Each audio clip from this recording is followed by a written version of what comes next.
TDS के बारे में। टीडीएस का फुल फॉर्म होता है tax deducted at source. Full form क्या होता है? टैक्स डिडक्शन भी बोलते हैं इसको, टैक्स डिडक्शन एट सोर्स। ये टीडीएस होता क्या है? तो जैसे मैंने आपको इससे पहले जीएसटी के बारे में पढ़ाया था, और जीएसटी एक तरीके का इनडायरेक्ट टैक्स है। कौन सा टैक्स है? टैक्सेस हमने आपको बताया था, दो तरीके के टैक्सेस होते हैं, एक होता है डायरेक्ट टैक्स और दूसरा होता है कि हमारा इनडायरेक्ट टैक्स। डायरेक्ट टैक्स उसको हम बोलते हैं जो हम लोग गवर्नमेंट को अपने इनकम में से पेमेंट करते हैं, उसको हम लोग क्या बोलेंगे? Direct tax. और जो हम किसी के थ्रू गवर्नमेंट को पेमेंट करवाते हैं उसको हम लोग बोलते हैं क्या? Indirect tax. तो अगर हम टीडीएस की बात करेंगे तो टीडीएस एक तरीके का डायरेक्ट टैक्स है। टीडीएस कैसा टैक्स है? डायरेक्ट टैक्स है। अब पता कैसे करेंगे ये डायरेक्ट टैक्स कैसे होता है? तो देखिए टीडीएस के बारे में पहले जानेंगे कि टीडीएस का आपका है टैक्स डिडक्शन एट सोर्स। ये टीडीएस कब लागू किया गया, क्यों लागू किया गया? सन 1952 में इसको लॉन्च किया गया। इसको 1952 छोड़ दीजिए, इसका एक्ट नया आया होगा 2018 का, उसके हिसाब से हम लोग चलेंगे। तो बात करेंगे टीडीएस की, तो देखिए टीडीएस भी एक तरीके का डायरेक्ट टैक्स है। टीडीएस कब लागू किया गया, क्यों लागू किया, इसका रीजन क्या है? तो पहले गवर्नमेंट क्या करती थी? इनकम टैक्स चार्ज करती थी सबके ऊपर, और जब इनकम टैक्स चार्ज करती थी तो लोग अपने इनकम में से गवर्नमेंट को टैक्स देते थे, लेकिन उस केस में टैक्स की चोरियां बहुत ज्यादा होती थी। लोग क्या करते थे? अपने इनकम को छुपाते थे। क्या करते थे? अपने इनकम को छुपाते थे, और आज भी लोग छुपाते हैं। क्यों छुपाते हैं? क्योंकि उनको टैक्स कम देना पड़े। छुपाने के साथ साथ पहले लोग चोरियां भी करते थे, तो चोरियां करने की वजह से इसमें किसका नुकसान होता था? गवर्नमेंट का। किसका नुकसान होता था? गवर्नमेंट का बहुत ज्यादा नुकसान होता था, और गवर्नमेंट अपना नुकसान कभी चाहती नहीं। अगर कोई चीज नुकसान हो रहा है तो उसका कोई ना कोई उपाय जरूर निकालती है। तो इस टैक्स की चोरी को बचाने के लिए गवर्नमेंट ने लॉन्च किया टीडीएस, जिसका फुल फॉर्म होता है टैक्स डिडक्शन एट सोर्स। जैसे पहले जो टैक्सेस लगते थे वो किस तरीके से लगते थे कि हम पूरे साल पैसा कमाते थे, फिर साल भर में एक बार गवर्नमेंट को जाकर के टैक्स का पैसा देते थे। लेकिन अब गवर्नमेंट ये कहती है कि साल भर का एक लंबा टाइम हो जाता है, उस केस में आप बहुत भयानक भयानक चोरियां कर सकते हैं और बहुत भयानक भयानक दिमाग भी लगा सकते हैं। तो ऐसा है, अब हम आपको टाइम नहीं देंगे, आपकी इनकम होने से पहले ही हम क्या करेंगे? टैक्स को डिडक्ट कर लेंगे। टैक्स को क्या कर लेंगे? डिडक्ट कर लेंगे, फिर आप अपनी इनकम की चोरी नहीं कर पाएंगे। तो टीडीएस जो करता है ना, लोग बहुत से लोग जैसे एक दूसरे कहीं और के लोग पढ़े होंगे, आप यहाँ से पढ़े हैं, तो एक दूसरे में बहस भी लोग करने लगते हैं। कुछ लोग कहते हैं टीडीएस एक्सपेंस पे कटता है, तो कुछ लोग कहते हैं कि टीडीएस इनकम पे कटता है। किस पे करता है? इनकम। लेकिन एक तरीके की सही बात करें तो टीडीएस आपका इनकम पे करता है। किस पे करता है? इनकम पे। अगर कुछ लोग कहते हैं एक्सपेंस पे करता है तो ये भी गलत नहीं है, ये भी गलत नहीं है। वो कैसे होगा कि जैसे अगर आपके लिए इनकम है तो सामने वाले बंदे के लिए क्या है? एक्सपेंस है, तो वो उस हिसाब से बोलेगा कि टीडीएस किस पे करता है? एक्सपेंस पे करता है। लेकिन हम लोग क्या मानेंगे? टीडीएस जो करता है वो किस पे करता है? इनकम। और टीडीएस को एक तरीके का एडवांस टैक्स भी बोला जाता है। क्या बोला जाता है इसको?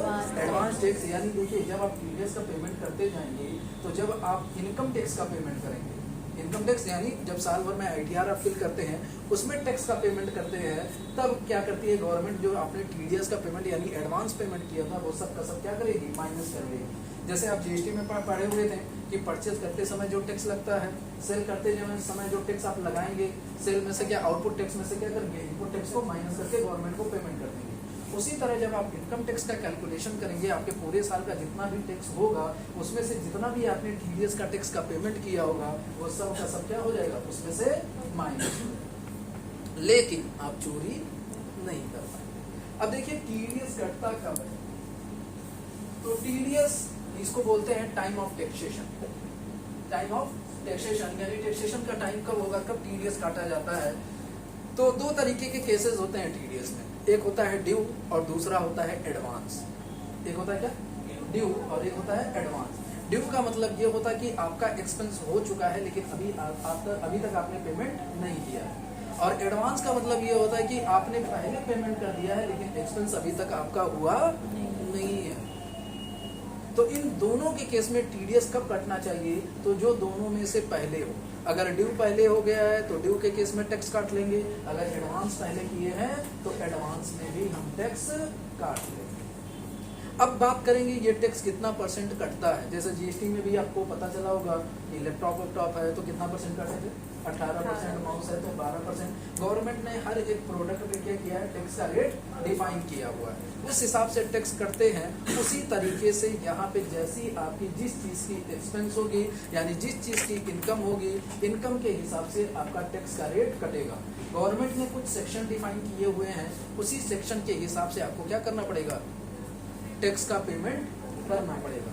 अब जैसे देखिए सीधा आइए नीचे, यहाँ पे कॉन्सेप्ट ऑफ टीडीएस को समझते हैं, छोड़िए, बात करते हैं किसके सेक्शन नीचे दिया है ना, रेट ऑफ टीडीएस। ये अगर आपको याद हो गया तो समझ जाइए टीडीएस आपको आ गया, क्योंकि अभी तक जो टीडीएस में हमें क्वेश्चन सॉल्व करने हैं टैली में, वो दो ही मोड होंगे, या तो उसका ड्यू होगा या तो उसका एडवांस होगा। इसी केस में हमको एंट्री करनी होगी, और ऐसे वाउचर में एंट्री करनी होगी आपको कि वो वाउचर आप पहले से यूज कर चुके हैं, वो वाउचर आप पहले से यूज कर चुके हैं। बस इसमें हमारा जो मेन इंपॉर्टेंट रोल होता है वो होता है सेक्शन का। आपको पता होना चाहिए कि कौन सा एक्सपेंस किस सेक्शन में आता है और किस पे कितना कितना परसेंट टैक्स कटता है। अगर ये आपको याद हो गया तो आप बहुत बड़े ब्रिलियंट हैं। क्या है? ब्रिलियंट। कैसे याद होगा, तो आपको याद करने की जरूरत नहीं है, आप क्वेश्चन सॉल्व करते जाएंगे, आपका धीरे धीरे सेक्शन भी याद होता जाएगा। तो अब एकदम दिमाग में फीड मत कर लेना कि याद नहीं करना है, याद करना है। चलिए देखिए बात करते हैं किसका, rate of TDS section 192 section जो होता है वो किसके लिए होता है, सैलरी के लिए होता है। इसको देखिए याद करने का तरीका कैसे होगा मैं बता देता हूँ। सबसे पहले आप एक्सपेंस का नाम सुनेंगे, किसका नाम सुनेंगे, किसका नाम सुनेंगे, एक्सपेंस। किस चीज का एक्सपेंस हो रहा है, तो एक्सपेंस क्या है आपका, सैलरी। तो सैलरी किस सेक्शन में आता है, तो सैलरी आपका 192 में आता है। किस सेक्शन में आता है, 192 में आता है। और इस पे टैक्सेस कितने कटेंगे, तो ये देखिए average rate of taxes. Average rate of taxes का मतलब क्या होता है, अब देखिए हम बताते हैं इसके बारे में, जरा समझ लीजिए।